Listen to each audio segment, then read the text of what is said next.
Magandang hapon po sa inyong lahat mga ka-YouTube ko. Tayo ay tutugtog muli ng isang awiting pamasko. At ito ay para sa ating lahat na mga Kristiyano na nakikinig at interesadong mapakinggan ang mga awiting pamasko, lalo na pagka sasapit na ang panahong bare months sa ating buhay. Ang tutugtugin natin ngayon na awitin ay ang O Come All Ye Faithful, sa pamamagitan ng ating chromatic harmonica, 12 holes in key of B.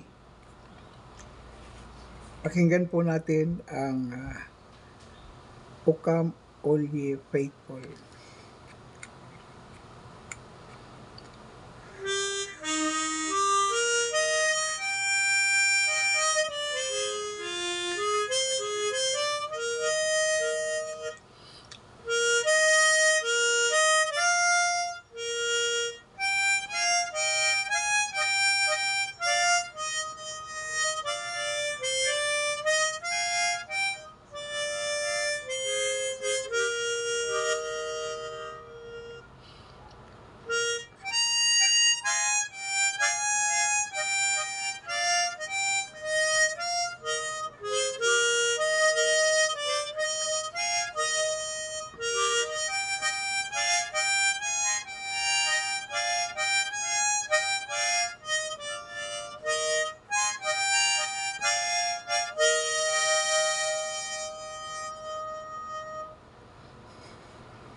Yan po ang tugtuging O Come All Ye Faithful. At tinugtog natin ito upang mapakinggan natin ang tugtuging O Come All Ye Faithful na sa ngayon ay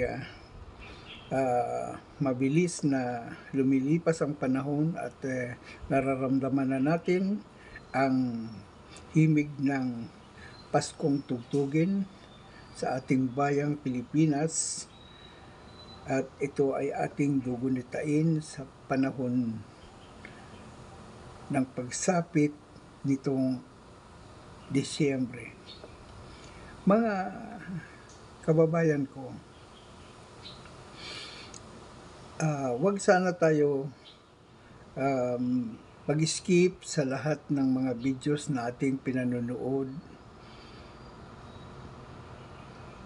upang sa ganun ay maibigay natin ang tamang pagkalinga sa ating kapwa YouTubers. Panoorin po natin ang lahat ng videos na ating nais na panoorin sa simula hanggang sa matapos. At magbigay po tayo ng komento na katanggap-tanggap sa kanya. Gayon din tayo ay kanya ring binibigyan ng komento na katanggap-tanggap din sa atin.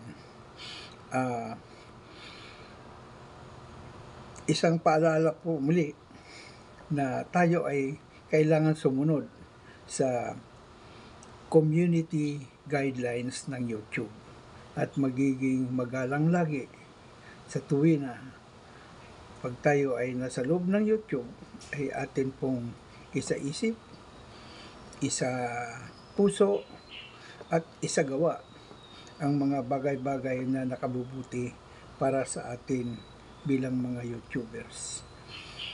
Shout out po sa mga OFWs na nag-YouTube. Ay magandang hapon po sa inyo. At sana na may maibsan ang inyong kunting kalungkutan kapag narinig nyo ang aking mga tugtuging pangharmonika sa araw-araw. Kayo po ay aking tinutugtugan ng musikang pangharmonika upang kahit papano ay maaliw kayo sa mga kaunting inyong dadaramang kalungkutan sapagkat kayo ay malayo sa inyong pamilya. Magandang hapon po sa inyo, mga kawaiti ko. Sa muli po ay tutugtog tayo ng mga awiting katanggap-tanggap sa ating pandinig at katanggap-tanggap sa ating balana. Salamat ng marami sa inyo, mga kawaiti.